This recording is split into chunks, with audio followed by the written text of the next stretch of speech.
Hello, dear students. This is Dr. Rathar Tajamul Islam, and you are watching Economics Success Point. अभी BA fourth semester economics का paper होने वाला है. In this regard I received so many calls and messages. और कुछ students ने तो comment section में भी कहा था कि सर इकोनॉमिक्स का गेस्ट पेपर अपलोड कीजिए. गेस्ट पेपर को डिस्कस करने से पहले let me clear one thing कि लास्ट ईयर तक जो आपका पेपर होता था वो ऑब्जेक्टिव टाइप होता था, लेकिन इस साल जो पेपर होने वाला है वो डिस्क्रिप्टिव टाइप होगा. तो इन दिस रिगार्ड कोई आइडिया नहीं है कि किस टाइप का पेपर होगा, किस लेवल का पेपर होगा. तो इस गेस्ट पेपर की जो एक्यूरेसी रहेगी मे बी वो उतनी नहीं रह सकती है जो एक्यूरेसी आपने अभी तक प्रीवियस गेस्ट पेपर्स में देखी है. In this regard, it will be my suggestion, don't remain confined or limited to this very guest paper. पूरे सिलेबस को कंप्लीट करना है. हाँ, इन क्वेश्चंस को आप एक बार डीपली स्टडी करके देखोगे. वन मोर थिंग, ये जो गेस्ट पेपर है ये बैच 2020 के लिए है. मतलब जो अभी फ्रेश स्टूडेंट्स है उनके लिए ये गेस्ट पेपर है. और जो हमारे ऐसे स्टूडेंट्स है जिनका प्रीवियस ईयर में बैकलॉग आया था, मतलब 2019 बैच के जो स्टूडेंट्स है उनका सिलेबस इस सिलेबस से थोड़ा अलग है. और उनके लिए मैंने अलग से एक गेस्ट पेपर अपलोड करा है जिसका लिंक आप लोगों को डिस्क्रिप्शन में मिल जाएगा. उस लिंक पे क्लिक करके आप उस गेस्ट पेपर को भी एक बार देख सकते हो. तो dear students, without wasting time let us start. हाँ, वन मोर थिंग, ये जो इसमें क्वेश्चंस हमने इंक्लूड करे हैं, सारे क्वेश्चंस को हम यहाँ पे डिस्कस नहीं कर सकते हैं क्योंकि उससे हमारी वीडियो लेंथ बढ़ जाती है and then it becomes boring to watch. जो इंपॉर्टेंट क्वेश्चंस है थोड़ा सा हम उनका कंसेप्ट यहाँ पे क्लियर करने की कोशिश करेंगे. इसमें जो आपके 3 सेक्शंस रहते हैं, सबसे पहला जो सेक्शन है that is section A, short answer type questions. इसमें आपके 8 क्वेश्चंस रहते हैं and each question carrying 3 marks. इसमें जो सबसे पहला क्वेश्चन है शॉर्ट आंसर टाइप में that is explain the evolution of money. इसमें आपको पता ही होगा कि 5 स्टेजेस है इसमें. Number 1 that is commodity money, number 2 that is metallic money, number 3 that is paper money, number 4 that is credit money, number 5 that is plastic money. number 2 जो इसमें क्वेश्चन है that is what are the primary functions of money. money जो है that performs so many functions just like accepting deposits, advancing loans, credit creation, discounting of bills of exchange, transfer of money, financing foreign trade, agency services या locker facilities. लेकिन इसमें 2 ही functions है जो primary functions के category के under आते हैं. सबसे पहला जो प्राइमरी फंक्शन है that is accepting deposits.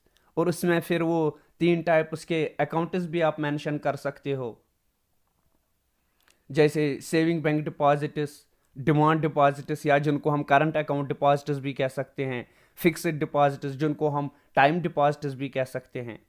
Number 2 function जो है that is advancing loans.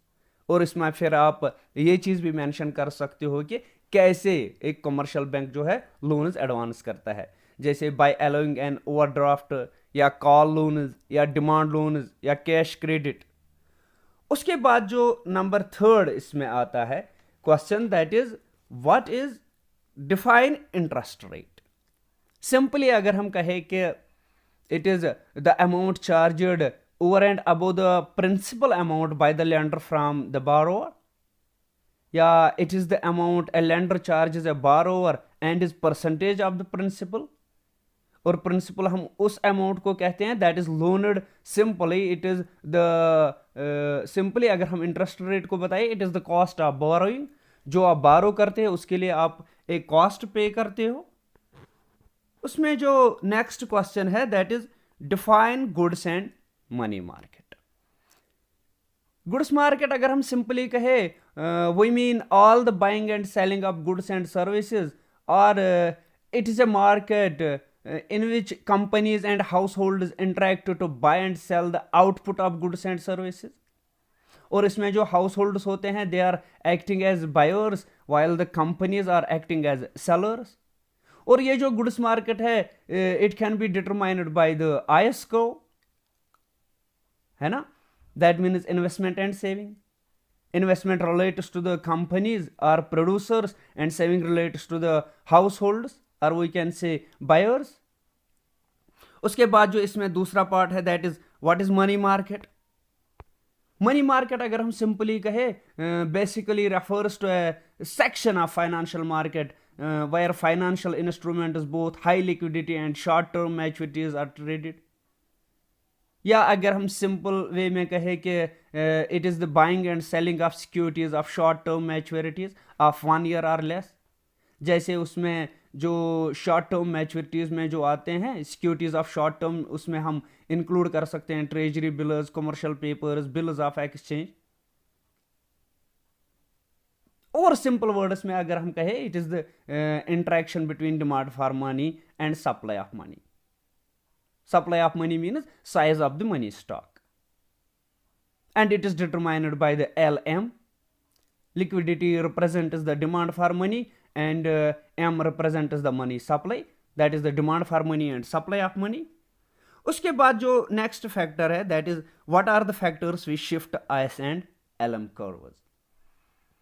Fourth semester के सिलेबस में जो स्टूडेंट्स को सबसे डिफिकल्ट टॉपिक लगता है दैट इज IS-LM, और इसको मैं यहाँ पे पूरा जो है डिस्कस नहीं कर सकता है, लेकिन इससे रिलेटेड मैंने प्रीवियस ईयर स्टूडेंट्स के लिए जो है प्रीवियस ईयर में ही एक objectives related to the IS-LM upload करे थे. उसमें मैंने इस IS-LM से रिलेटेड एक ब्रीफ इंट्रोडक्शन दिया था. पहले जो 13 to 15 मिनट्स उसके हैं they are related to the concept and meaning and this slope and shifts of the IS-LM. अगर आप उस वीडियो को देखना चाहोगे तो उस वीडियो का लिंक जो है आपको डिस्क्रिप्शन में मिल जाएगा. उस पर क्लिक करके एक बार उन 10-15 मिनट्स को आप ज़रूर देख लेना, क्योंकि जो आपका कंफ्यूजन है IS-LM से रिलेटेड मेरे ख्याल से वो थोड़ा सा निकल जाएगा. एंड शिफ्ट्स इन IS करो जो है सिंपली जो इन्वेस्टमेंट में चेंजेस आती है by the factors which are other than the rate of interest, तो उनसे हमारे IS करो में शिफ्ट आ सकता है. जैसे बिजनेस टैक्सेस हो गया, गवर्नमेंट एक्सपेंडिचर हो गया, एक्सपोर्ट्स हो गया, या उसमें हम कह सकते हैं लेवल ऑफ कंजप्शन को भी इंक्लूड कर सकते हैं. फिर shift factors which are causing shift in LM curve. Simply it is the change in money supply, क्योंकि जब हम LM कर्व को ड्रा करते हैं वहां पे हम मनी सप्लाई को जो है वी आर हेल्डिंग कांस्टेंट. अब अगर मनी सप्लाई इंक्रीज होता है तो राइटवर्ड शिफ्ट हो जाएगा LM कर्व में, अगर मनी सप्लाई डिक्रीज होती है तो लेफ्टवर्ड शिफ्ट हो जाएगा उसमें. उसके बाद जो नेक्स्ट क्वेश्चन है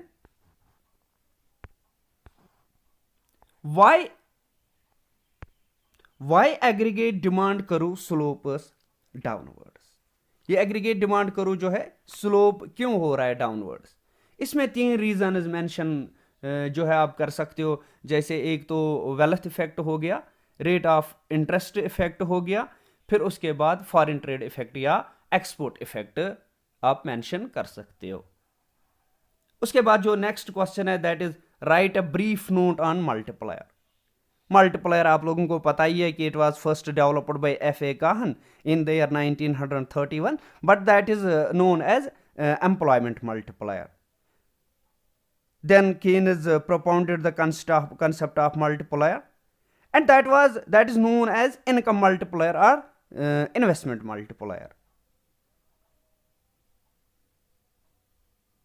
And Keynes multiplier is reference to the increase in total income, direct as well as indirect, as a result of investment and income. Simply अगर हम कहें कि it is the total increase in income due to the change in the initial investment. Yeah, it is the ratio of increment in income to the increment in investment. That is k is equal to delta y by delta I, and k is equal to, उसको हम other sense में भी कह सकते हैं 1/1 minus MPC, और इसको हम फिर जो है डिराइव भी कर सकते हैं। उसके बाद जो क्वेश्चन नंबर 7 इसमें आता है, that is what are the 3 ranges of short run aggregate supply curve. आप लोगों को पता ही होगा जो short run aggregate supply curve है उसके 3 रेंजेस होते हैं। नंबर पहला जो उसमें आता है that is nearly flat range, और उसको हम कीनेशन रेंज भी कहते हैं। Number second that is upward sloping range, उसको हम इंटरमीडिएट रेंज भी कहते हैं। नंबर थर्ड जो इसमें आता है that is highly steep range, और उसको हम क्लासिकल रेंज भी कह सकते हैं। यहां पे आप थोड़ा सा मेंशन भी कर सकते हो कि पहले रेंज में क्या होता है, सेकंड रेंज में क्या होता है, थर्ड रेंज में क्या होता है। उसके बाद जो हमारा यही शॉर्ट आंसर टाइप क्वेश्चंस में हमारा नेक्स्ट जो आता है, next question that is define inflation, deflation and stagflation. Inflation अगर आप सिंपल वर्ड्स में बताओगे तो it is persistent rise in general price of goods and services of common और daily use in an economy over a period of time, या हम कह सकते हैं it is too much money chasing too few goods. Deflation is just opposite of inflation, excessive fall in the price and money incomes of the factors of production,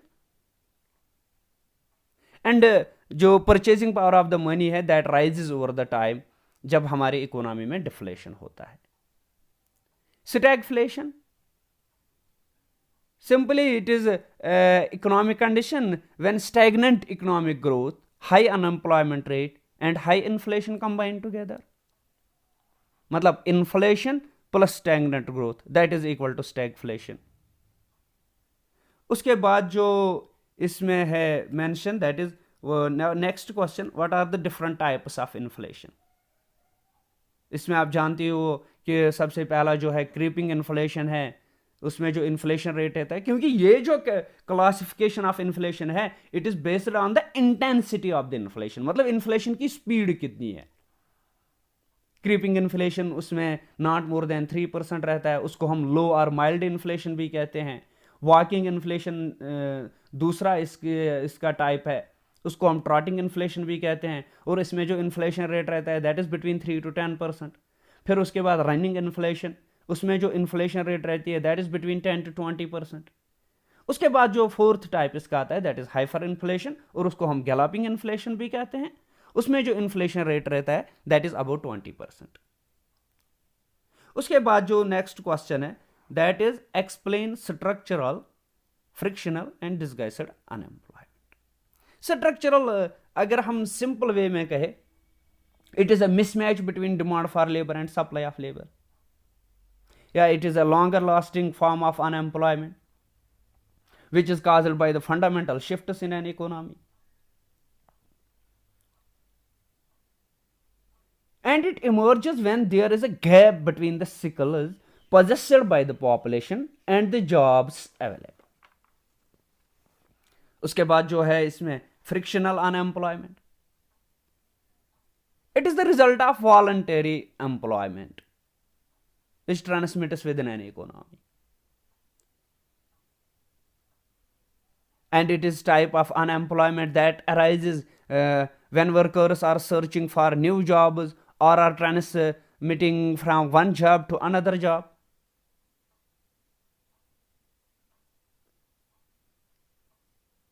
मतलब कि जब जो है जो वर्कर्स होते हैं वो एक जॉब को छोड़ते हैं और दूसरे जॉब की सर्च में रहते हैं, या एक जॉब से जो है they are transitioning from one job to another job,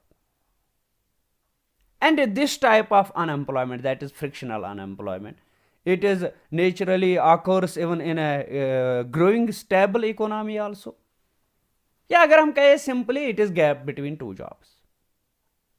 फिर उसके बाद जो है डिसगाइस्ड अनएम्प्लॉयमेंट। अगर आप डिसगाइस्ड अनएम्प्लॉयमेंट को सिंपल वे में देखोगे एक बार, तो when people are working but all of them are made to work less than their potential. Simple way में अगर आप कहोगे, in this case a person considers himself employed, लेकिन वो एक्चुअली में वर्क नहीं करता है, उसका कंट्रीब्यूशन जो है वो जीरो होता है। और ये जो अनएम्प्लॉयमेंट है, it does not affect the aggregate economic output. या सिंपली अगर हम कहें कि इसमें जो मार्जिनल प्रोडक्टिविटी ऑफ लेबर होती है दैट इज जीरो। उसके बाद जो नेक्स्ट है that is define business cycle and it's characteristics. Business cycle के बहुत सारे डेफिनेशंस है, जैसे अगर आप सिंपल वे में यहाँ पे हम एक डेफिनेशन को यहाँ पे मेंशन करेंगे, कीन्स, अकॉर्डिंग टू कीन्स, मतलब कीन्स का जो डेफिनेशन है that is a trade cycle is composed of periods of good trade characterized by rising prices and low unemployment percentage, with periods of bad trade characterized by falling prices and high unemployment rate. या Mitchell की definition अगर आप देखोगे that is simply business cycles are of fluctuations in the economic activities of organised communities. इसके बाद अगर आप इसकी कैरेक्टरिस्टिक्स को देखोगे सिंपल वे में, तो वो क्या है कि simply business cycle occurs periodically, business cycles are synchronic, या बिजनेस ये जो फ्लक्चुएशंस है दे occur not only in level of production but also simultaneously in other economic variables, या business cycles are international in character, या जो profits है इसमें सबसे ज्यादा फ्लक्चुएट जो है वही होते हैं than any other type of income. इसमें जो फिर आपका नेक्स्ट क्वेश्चन है that is define recession and prosperity. Recession और प्रॉस्पेरिटी क्या होता है? सिंपल वे में अगर आप प्रॉस्पेरिटी को देखोगे, आल्सो नोन एज एक्सपेंशन, या उसको हम बूम भी कहते हैं, उसको हम अपस्विंग भी कहते हैं। इसमें जो है जो हमारे बहुत सारे इकोनॉमिक फैक्टर्स है, जैसे प्रोडक्शन है, एम्प्लॉयमेंट है, आउटपुट है, वेजेस है, प्रॉफिट है, डिमांड है, सप्लाई है, सेल्स है, ये सारे इंक्रीज होते हैं इकोनॉमी में। या इसके अलावा जो prices of factors of production है या आउटपुट है दे आल्सो इंक्रीज साइमल्टेनियसली। या इसमें जो है इनवॉलंटरी अनएम्प्लॉयमेंट नहीं रहता है। जो भी इकोनॉमी में जो है अनएम्प्लॉयमेंट रहता है that is of natural rate, यानी कि जिसमें वो फ्रिक्शनल और स्ट्रक्चरल सिर्फ इंक्लूड होते हैं। या जो gap between the potential GNP and actual GNP रहता है वो जीरो रहता है। या इन्वेस्टमेंट भी इकोनॉमी में जो है हाई लेवल का रहता है, that means the amount of the net investment that is occurring in an economy. या जो demand for durable consumer goods है वो भी बहुत ज़्यादा रहती है। और अगर आप इस में यहाँ पे ये चीज़ देखोगे कि व्हाट इज रिसेशन, इसको हम डाउन स्विंग भी कहते हैं या कंट्रैक्शन भी कहते हैं। It is just opposite of the prosperity. इसमें अनएम्प्लॉयमेंट बहुत ज़्यादा रहता है, या जो हमारे इकोनॉमिक फैक्टर्स रहते हैं उनमें जो है डिक्रीज आ जाता है।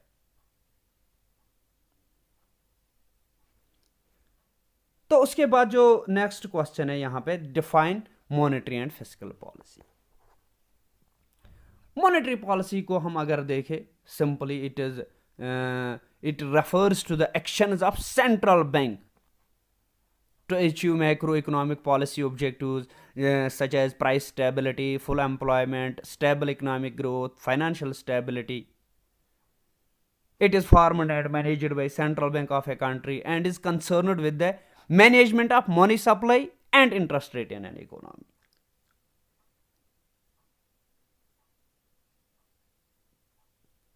उसके बाद अगर आप फिस्कल पॉलिसी को यहां पे देखोगे कि फिस्कल पॉलिसी क्या है, सिंपली अगर आप देखोगे fiscal policy it is related to the way a government is managing the aspects of spending and taxation.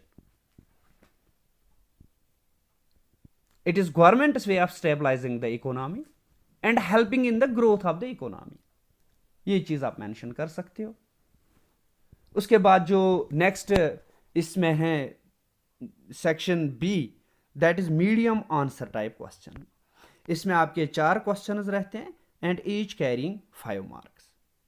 सबसे पहला इसमें जो है define money supply and measures of money supply. Money supply हम कहते किसको है and what are the measures of the money supply. Simple way में अगर हम मनी सप्लाई को देखें कि मनी सप्लाई होती क्या है।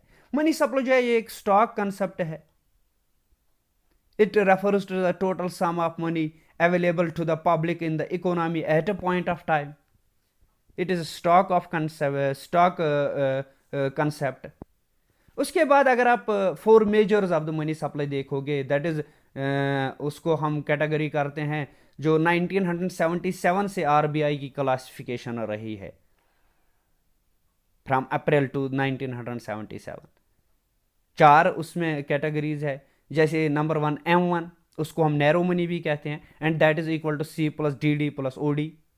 मतलब C represents currency with the public, DD represents demand deposits with the public in the commercial and cooperative banks, and OD represents other deposits held by the public with the Reserve Bank of India. उसके बाद जो number 2 पे आता है that is M2, and it is a broader concept of money supply in India than M1। It is simply M2 is equal to M1 plus saving deposits with the post office saving banks। मतलब M1 में जो हमने include किया उसमें plus क्या करना है, saving deposits with post office savings banks, या सिंपली आप कह सकते हो M1 plus saving deposits with post office saving banks. उसके बाद जो M3 है that is also known as broad money. It is simply equal to M1 plus time deposits with the banks। Time deposits means term deposits जो हमारे रहते हैं, जिनका maturity period बहुत ज्यादा होता है। उसके बाद जो M4 है and that is equal to M3 plus total deposits of the post office savings. तो दिस इज द क्लासिफिकेशन और we can say the measures of the money. उसके बाद जो नेक्स्ट क्वेश्चन है that is explain derivation of the ISCRO and shifts in ISCRO। मैंने इससे related ISLM से पहले ही कहा था कि जो डिस्क्रिप्शन में हमने इससे रिलेटेड एक लिंक दिया हुआ है, उस पर क्लिक करके आप थोड़ा सा इससे जो है देख सकते हो, इस वीडियो को देख सकते हो। शिफ्ट्स तो वैसे मैंने पहले ही डिस्कस करे थे कि ISCRO में शिफ्ट्स किस चीज़ से आते हैं। उसमें अगर आप थोड़ा सा याद करोगे, पहले ही कहा हूँ कि चाहे हमारी इकोनॉमी में जो इन्वेस्टमेंट जो बढ़ जाता है, लेकिन by the factors other than rate of interest, उसमें business taxes, government expenditure, export या लेवल ऑफ कंजप्शन जो हमारा रहता है। इसमें जो नेक्स्ट क्वेश्चन है, explain in brief the shape of short run aggregate supply curve as per the classical, Keynesian and modern view। अगर आप क्लासिकल इकोनॉमिस्ट्स सिंपली वहाँ पे देखोगे तो वो जो कहते हैं, ये जो इसका शेप जो होता है, यहाँ पे मैं थोड़ा सा दिखाने की कोशिश करूँगा। सिंपली इस टाइप का रहता है। यहाँ से हम एग्रीगेट आउटपुट को मेजर करते हैं और यहाँ से हम प्राइस लेवल को मेजर करते हैं, दिस टाइप। अगर आप इस थोड़ा सा रिवाइज करने की ज़रूरत है कि इट इज़ वर्टिकल, मतलब कि एग्रीगेट आउटपुट में कोई चेंज नहीं आता है, सिर्फ जो हमारी चेंज आता है दैट इज़ प्राइस लेवल में चेंज आता है। और कीनेशन अगर आप देखोगे, उनका जो इससे रिलेटेड ओपिनियन है, व्यू है, दैट इज़ कि ये पहले हॉरिजॉन्टल रहता है up to the level of full employment, this indicates the full employment, और उसके बाद ये वर्टिकल हो जाता है ऐसे, because this indicators the level of full employment.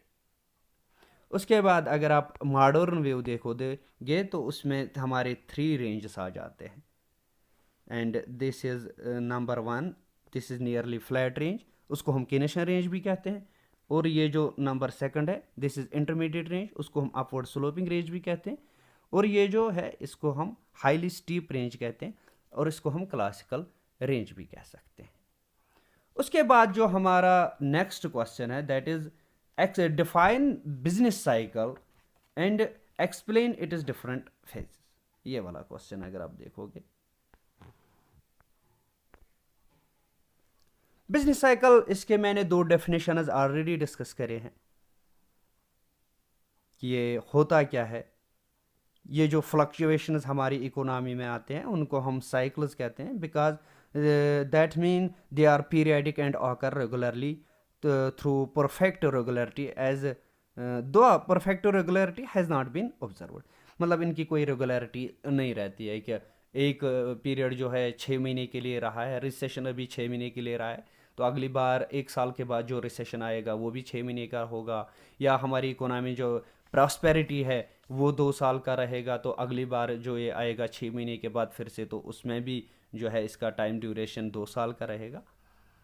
इसमें अगर आप डिफरेंट फेजेस देखोगे, बहुत सारे बुक्स में या जो भी आपके पास रिसोर्सेज है उनमें अगर आप देखोगे तो 4 फेजेस उन्होंने इंक्लूड करे हैं। लेकिन मैं आपको बता दूं यहाँ पे कि मैं मेरे हिसाब से इसमें जो है 6 फेजेस होते हैं। Number 1 expansion. इस जो है डायग्राम से आपको थोड़ा सा क्लियर करने की कोशिश करूँगा। नंबर 1 जो है एक्सपेंशन, सिंपली इसमें जो क्या होता है कि हमारे इकोनॉमिक फैक्टर्स जो होते हैं वो इंक्रीज होते हैं। इकोनॉमिक फैक्टर्स माइनर मतलब production, employment, output, wages, profit, demand, supply, price of factors of production या आउटपुट जो रहता है उनमें इंक्रीज होता है।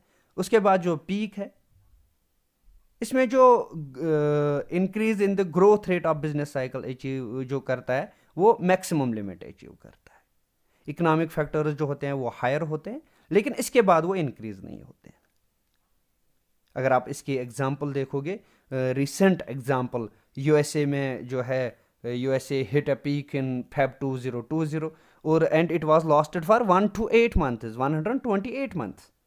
उसके बाद जो हमारे पास रिसेशन आता है कि ग्रेजुअल डिक्रीज आता है डिमांड में। जब डिमांड कम हो जाती है तो डिमांड फॉर द प्रोडक्ट जो है दैट इज़ वो भी कम होना शुरू होती है, तो उसके बाद रिसेशन आ जाता है। उसके बाद depression, that is also known as down swing और कंट्रैक्शन। हमारी अनएम्प्लॉयमेंट में जो है रैपिड राइज हो जाता है, या जो हमारे इकोनॉमिक फैक्टर्स होते हैं they continue to decline. GDP growth rate जब बिलो 2% रहे, तो या अगर हमारी जीडीपी जो है वो डिक्लाइन हो जाएगी for 2 consecutive quarters, the economy is often considered to be in a recession. उसके बाद जो है trough, that means the low point. अगर आप सिंपली देखोगे कि हर इकोनॉमी में एक लिमिट होता है जहां तक हमारी इकोनॉमिक एक्टिविटी जो है फॉल हो सकती है, उस लिमिट को हम ट्रफ कहते हैं। उसके बाद रिकवरी, जब इकोनॉमी में लोवेस्ट लेवल आ जाता है तो then it is the end of the negativism and the beginning of the positivism. Demand जो है स्टार्ट होना शुरू हो जाती है क्योंकि प्राइसेस इकोनॉमी में कम होते हैं, देन सप्लाई बिगनस टू इंक्रीज। हैं, फिर जो हमारे ऑर्गेनाइजेशंस होते हैं दे स्टार्ट हायरिंग, लेकिन कम कम नंबर में। तो उसके बाद जो इसमें, हाँ 6 तो मेरे ख्याल से हो गए रिकवरी, हाँ 6 के 6 हो गए। These are the phases of the business cycle. उसके बाद जो अगर आप इसमें देखोगे that is explain the derivation of aggregate demand को using ISLM। Derivation of aggregate demand को यूजिंग ISLM। सिंपल वे में अगर आप इसको देखोगे कि जो हमारा पीछे एक बार हमने शायद ISLM के बारे में देखा है कि जो वीडियो है अगर आप उसको वहाँ पे देखोगे कि ISLM हमें एक्चुअली सिखाता क्या है, तो then the derivation of the aggregate demand curve with ISLM जो है ये बहुत ईजी हो जाएगा। इसमें अगर आप थोड़ा सा डायग्रामेटिकली देखोगे कि इसको इरेज करने दीजिए पहले।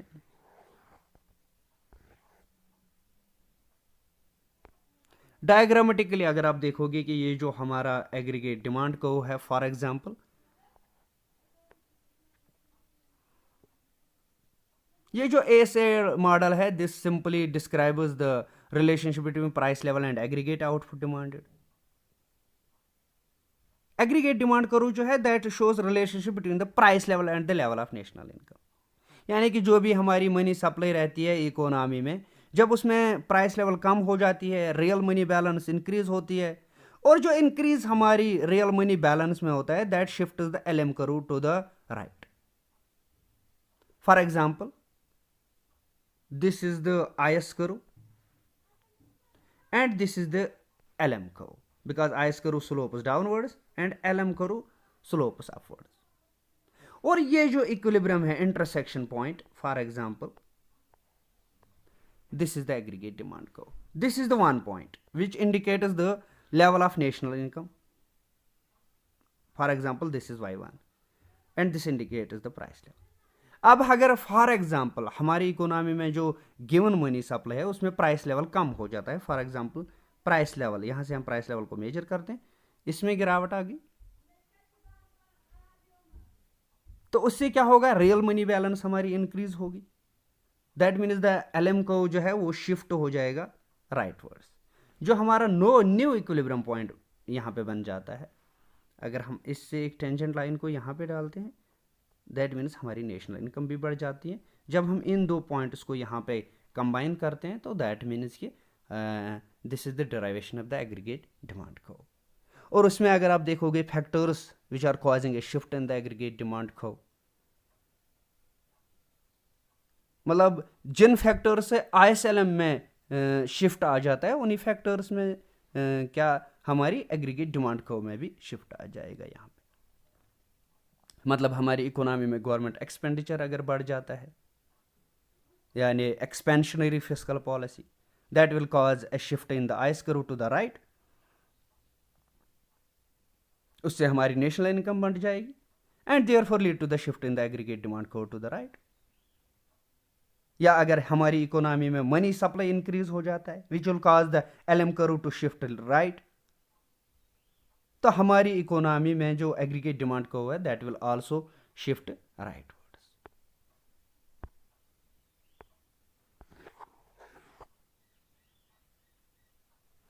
उसके बाद जो हमारा नेक्स्ट क्वेश्चन है that is question number 6. Explain diagrammatically short run and long run macro economic equilibrium. ये वाला question. Macro economic equilibrium simply अगर हम कहें कि when aggregate supply and aggregate demand जो है they are equal to determine the amount of real GDP and the price level. और इसका जो पर्पस होता है that is to explain how the various events, जैसे हमारी फिस्कल पॉलिसी या मॉनेटरी पॉलिसी है, they bring about changes in both the real GDP and price level. इसमें आपके दो टाइप्स के इक्विलिब्रियम्स होते हैं, जैसे short run macro economic equilibrium या long run macro economic equilibrium. Short run में wire there is intersection of the aggregate demand curve and the short run aggregate supply curve. Diagrammatically अगर आप देखोगे, for example this is the aggregate demand curve और ये जो short run upward sloping हमारा रहता है, यहाँ पे हमारा इंटरसेक्शन है and this is the macro economic equilibrium. For example हाँ, यहाँ से हम जो है रियल GDP को मेजर करते हैं और यहाँ से हम प्राइस लेवल को मेजर करते हैं. Now for example this is the OP and this is the OY. मान लीजिए अगर हमारा प्राइस लेवल कम हो जाता है तो वहां पे क्या होता है, that means the quantity of real GDP demanded जो है that is less than the quantity of real GDP supplied. That means demand जो है that is less than the supply. अगर ऊपर चले जाओगे हमारा प्राइस लेवल इंक्रीज होगा, तो reverse will be the case. Simply अगर आप long run macro economic equilibrium को देखोगे तो वहां पे क्या करना है हमें, जो हमारा एग्रीगेट डिमांड को है where there will be the intersection of the long run aggregate demand curve and the long run aggregate supply curve. और जानते हैं कि हमारा जो लॉन्ग रन एग्रीगेट सप्लाई करो रहता है दैट इज वर्टिकल, क्योंकि यहाँ पे जो पोटेंशियल GDP होता है उस पे वो वर्टिकल रहता है. This is the potential GDP. उसके बाद जो इसमें नेक्स्ट क्वेश्चन हमने इंक्लूड किया है दैट इज हाँ सेक्शन सी. सेक्शन सी में अगर आप देखोगे लॉन्ग आंसर टाइप क्वेश्चन, इसमें अगर आप देखोगे सबसे पहला जो क्वेश्चन है that is the explain. Section C में लॉन्ग आंसर टाइप क्वेश्चन में आपके 4 क्वेश्चन तो होते हैं, लेकिन आपको 2 ही अटेम्प्ट करने होते हैं।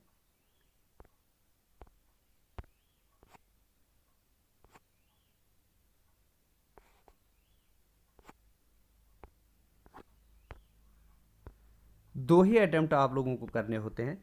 जैसे इसमें जो सबसे पहला क्वेश्चन हमने मेंशन किया है, explain Keynes theory of demand for money and interest rate, जो कीन्स ने अपनी थ्योरी दी थी in the 1936 in his well known book that is general theory of employment interest and money, published in 1936। उसमें अगर आप देखोगे उन्होंने कहा था कि 3 मोटिव्स होते हैं। द डिमांड फॉर मनी जो है that depends upon the 3 motive. Number 1 that is transaction motive and it is a function of money. उसके बाद precautionary motive, it is also a function of money. Speculative motive जो है refers to the act of conducting F. जो transaction motive है it simply refers to the demand for money for conducting day to day transaction, यानी कि जो लोग घर में पैसा रखते हैं, क्योंकि जो receipt of the receipt of the money या पेमेंट्स होते हैं वो कोइंसाइड नहीं होते हैं। कुछ लोगों की जो इनकम वीकली आती है, मंथली आती है, लेकिन जो हमारा एक्सपेंडिचर जाता है that goes on every day. और ये जो ट्रांजैक्शन मोटिव है depends upon the size of the individual's income. उसके बाद प्रिकॉशनरी मोटिव, जैसे people hold money in cash form for unforeseen contingencies, मतलब जो हंगामी हालात होते हैं, मतलब कोई ऐसा इवेंट हो which the events which can not be predicted, जैसे सिकनेस, एक्सीडेंट्स या डेंजर्स ऑफ अनएम्प्लॉयमेंट हो गया, या कुछ और uncertain events. It also depends upon the income of the individual's income. उसके बाद जो स्पेकुलेटिव मोटिव है, एंड सिंपली अगर हम कहें it refers to the act of conducting a financial transaction that is substantial risk of losing value. मतलब अगर हम सिंपली कहें it is the speculation motive जो है, स्पेकुलेशन इज द, अगर हम कहें स्पेकुलेशन क्या होता है, it is the purchase of an asset with the hope that it will become more valuable in the near future. तो स्पेकुलेटिव मोटिव में जो है इसमें लोग अपने पास पैसा रखते हैं as an alternative to the financial assets, जैसे बॉन्ड्स या शेयर्स हो गए, to earn profits by through the future changes in the rate of interest. अगर आप देखोगे ये जो रेट ऑफ इंटरेस्ट है और स्पेकुलेटिव डिमांड फॉर मनी है, इसमें इनवर्स रिलेशनशिप है। इनवर्स रिलेशनशिप अगर आप इसको डायग्रामेटिकली यहां पे देखोगे ऐसे, तो this is the speculative demand for money and this is the rate of interest. For example हमारा रेट ऑफ इंटरेस्ट जो है इतना है और स्पेकुलेटिव डिमांड फॉर मनी इतना है।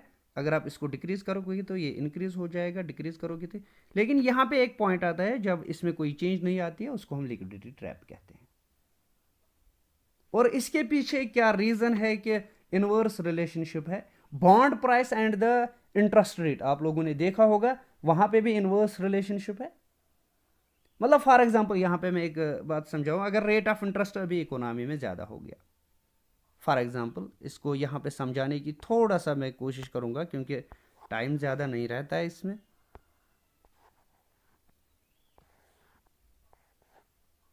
For example rate of interest इतना है और जो स्पेकुलेटिव डिमांड फॉर मनी है वो इतनी है, लेकिन जब हमारी रेट ऑफ इंटरेस्ट कम हो जाएगी, रेट ऑफ इंटरेस्ट जब कम होगी मतलब बॉन्ड प्राइस ज़्यादा है, मतलब बॉन्ड प्राइस ज़्यादा है, तो लोग अब बॉन्ड प्राइस खरीदना प्रेफर नहीं करेंगे क्योंकि बॉन्ड प्राइस बहुत ज़्यादा है, because there is inverse relationship between the rate of interest and the bond price. या रेट ऑफ इंटरेस्ट अगर हम कम करेंगे तो लोगों के पास यह परसेप्शन आ जाता है कि अभी जो रेट ऑफ इंटरेस्ट हमें मिल रहा है बाय परचेजिंग द बॉन्ड्स वो तो बहुत कम है, इसलिए it is better to give up that very small rate of interest.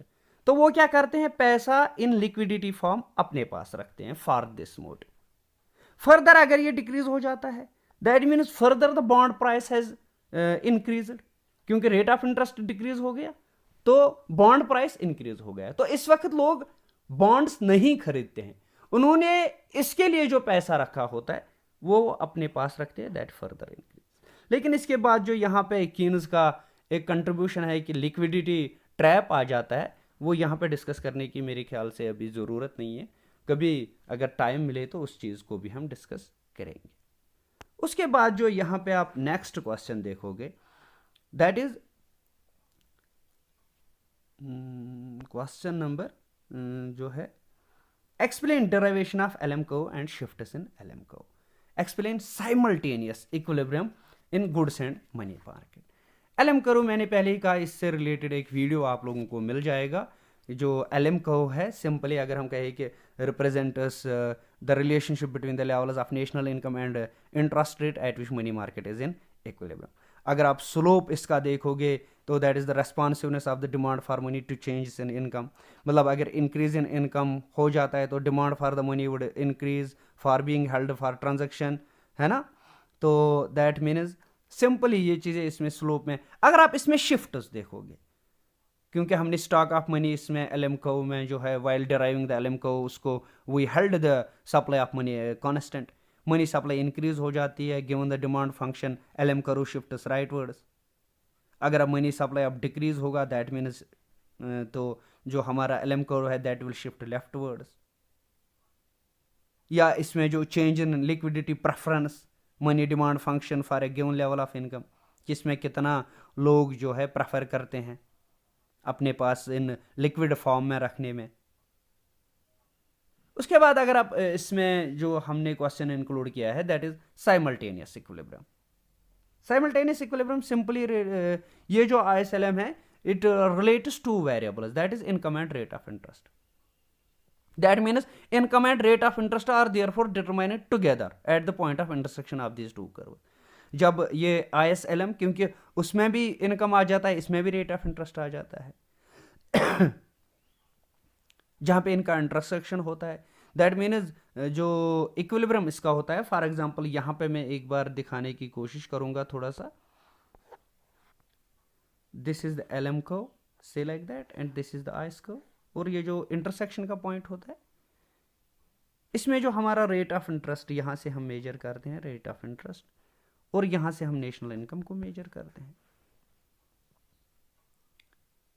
ये जो इनकम है और ये रेट ऑफ इंटरेस्ट है, इसमें गुड्स मार्केट में भी इक्विलिब्रियम है, that is aggregate demand is equal to aggregate output. और जो हमारा मनी मार्केट है उसमें भी इक्विलिब्रियम है, that is demand for money is equal to supply of money. लेकिन जो हमारा एलएम को इसमें है that is drawn by keeping the supply of money fixed. मतलब ये जो ISLM मॉडल है it is based upon investment demand function, consumption function, money demand function, quantity of money. मतलब कि ISLM से रिलेटेड जो हमारे रियल फैक्टर्स, मतलब saving, investment, productivity of capital, propensity to consume and save, and the monetary factor जैसे demand for money, supply of money, they play a part in joint determination of the rate of interest and level of income. क्योंकि दोनों का equilibrium में होना जरूरी है। और जो saving, investment, productivity of capital, propensity to consume, save, ये they are related to the IS curve, मतलब गुड्स मार्केट। और जो demand for money and supply of money जो है they are related to the money market. अगर इन factors में कोई भी चेंज आती है तो they will cause a shift in the ISR LM curve and therefore change the equilibrium. For example, अगर हम यहां पे देखेंगे एक बार कि हमारा मनी सप्लाई इंक्रीज हो जाता है, for example this is the IS curve and this is the LM curve। Simply अगर हमारी मनी सप्लाई जो है इंक्रीज हो जाती है, this is LM, this is the point of intersection, means this is the equilibrium. LM curve will shift to the rightwards, मतलब ये वाला। अब ये कहां पे इंटरसेक्ट करता है, यहां पे। That means with the increase in the money supply हमारी नेशनल इनकम बढ़ जाएगी और हमारा रेट ऑफ इंटरेस्ट भी कम होगा। अगर हमारी मनी सप्लाई कम होती है हमारी नेशनल इनकम भी कम होगी, रेट ऑफ इंटरेस्ट भी बढ़ जाएगा। अब अगर हमारा ऑटोनॉमस इन्वेस्टमेंट या गवर्नमेंट एक्सपेंडिचर उसमें चेंज आता है, तो उस पर क्या चेंजेस आएंगी एक बार उसको देखते हैं। जैसे for example this is the IS curve, this is LM curve and this is equilibrium. अगर इन्वेस्टमेंट या गवर्नमेंट एक्सपेंडिचर बढ़ जाता है मतलब aggregate demand for goods and services will increase, that means increase in the national income through multiplier process. IS curve will shift to the right, that means this is IS, यहां पे shift हो जाएगा। और यहां पे जो ये point of intersection है, दैट मीन्स नेशनल इनकम बढ़ जाता है, रेट ऑफ इंटरेस्ट भी बढ़ जाता है। अगर रिवर्स हो जाता है फॉर एग्जांपल ऐसे, तो हमारा नेशनल इनकम भी डिक्रीज होगा, रेट ऑफ इंटरेस्ट भी डिक्रीज होगा। इसमें जो फिर आपका नेक्स्ट क्वेश्चन है that is explain demand pull inflation and cost push inflation. Demand pull and cost push inflation, अगर आप इन्फ्लेशन के बारे में वहां पे देखोगे, these are also the determinants, वहां पे determinants of inflation. Demand pull inflation अगर हम सिंपल वे में कहें, when aggregate demand आउटफेसेस aggregate supply, या जो हमारी demand for goods and services है वो ज़्यादा होती है as compared to the supply, leading to a rise in the price of goods and services. क्योंकि जो इन हमारी एग्रीगेट डिमांड होती है वो that is categorized by the 4 section, जैसे हाउस होल्ड है, बिजनेस है, गवर्नमेंट है, फॉरेन बायर्स है। जब डिमांड सप्लाई से ज़्यादा होती है, ये जो 4 सेक्टर्स है, they compete to purchase limited amount, यानी कि बायर्स बिड प्राइस अब फर्दर उसमें इंक्रीज हो जाता है, दैट कॉज इन्फ्लेशन। और इसके अगर आप कॉजेज मेंशन करना चाहोगे, increase in government spending, inflation expectation, increase in exports, economic growth, circulation of more money. फिर उसके बाद जो है नेक्स्ट इसमें कॉस्ट पुश इन्फ्लेशन आ जाता है, मतलब it is the decrease in the aggregate supply of goods and services which is stemming from an increase in the cost of production. Cost of production बढ़ जाता है, उससे हमारा जो है price of goods and services जो है बढ़ जाती है, उसकी सप्लाई कम हो जाती है,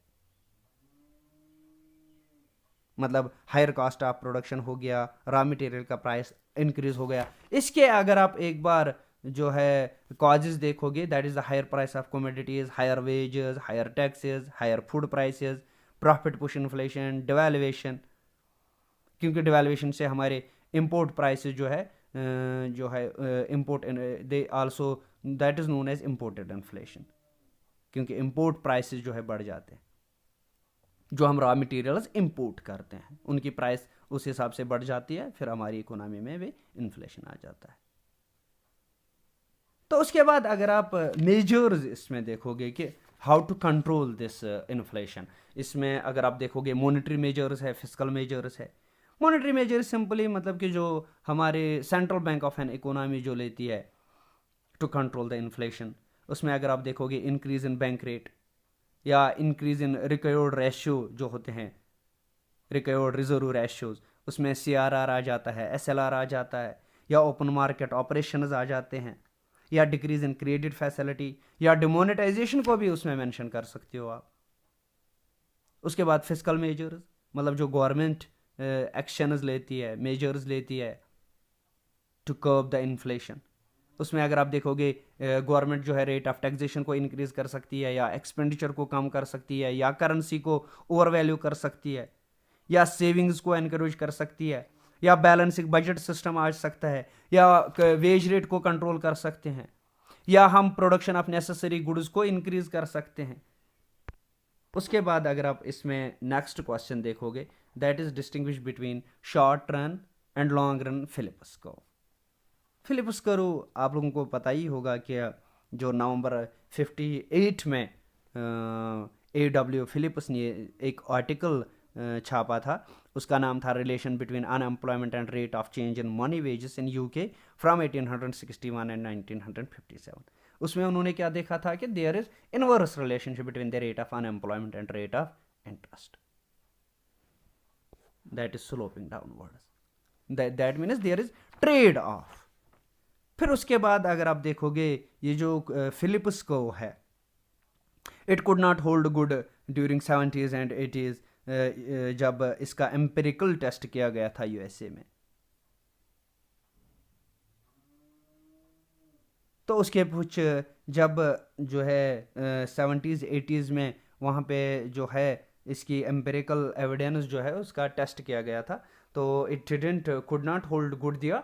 तो फिर बहुत सारे जो है इकोनॉमिस्ट्स ने इससे रिलेटेड अपने अपने रीजंस फॉरवर्ड करे थे। उसमें अगर आप एक रीज़न कीनेशंस का देखोगे तो उन्होंने कहा था, मतलब the followers of the J M Keynes, they are known as Keynesians. तो उन्होंने कहा था कि it was due to the adverse supply shock, क्योंकि फोरफोल्ड इंक्रीज जो हुआ था प्राइस ऑफ पेट्रोलियम प्रोडक्ट्स में हैं इन द ईयर 1973 74, फिर अगेन 1979 80, मतलब जो ओपेक बना था, कार्टल जो उस टाइम बना था, उसकी वजह से कॉस्ट ऑफ प्रोडक्शन इंक्रीज हो गया। तो वहाँ पे फिर एनर्जी इनपुट जो है उनका प्राइस इंक्रीज हो गया, उससे ट्रांसपोर्टेशन कॉस्ट बन गया, इंक्रीज हो गया। दैट इज़ वाई इकोनॉमी में इन्फ्लेशन भी बढ़ गया, तो अनएम्प्लॉयमेंट भी जो है वो भी बढ़ गया। फिर उसके बाद फ्रीडमैन का व्यू आया था, उन्होंने एक आर्टिकल लिखा था inflation and unemployment in the year 1977। उन्होंने कहा था कि शॉर्ट रन में तो ट्रेड ऑफ है, लेकिन जो लॉन्ग रन में है उसमें ट्रेड ऑफ नहीं होता है। फिर अगर आप उसका अडाप्टिव, इसमें जो दो व्यूज़ है, एक तो अडाप्टिव एक्सपेक्टेशन है, दूसरा जो है रैशनल एक्सपेक्टेशन है। Rational expectation was propounded by the doctor Lucas in the year 1972।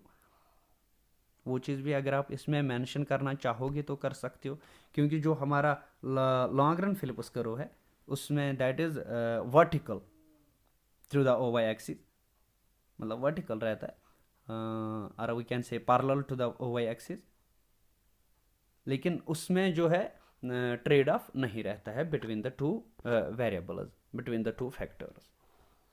तो डियर स्टूडेंट्स, फिर से लास्ट में मैं यहाँ पे एक बार यही चीज़ सजेस्ट करना चाहूँगा कि डोंट रिमेन कन्फाइन्ड, लिमिटेड और dependent on this very guest paper. Thank you.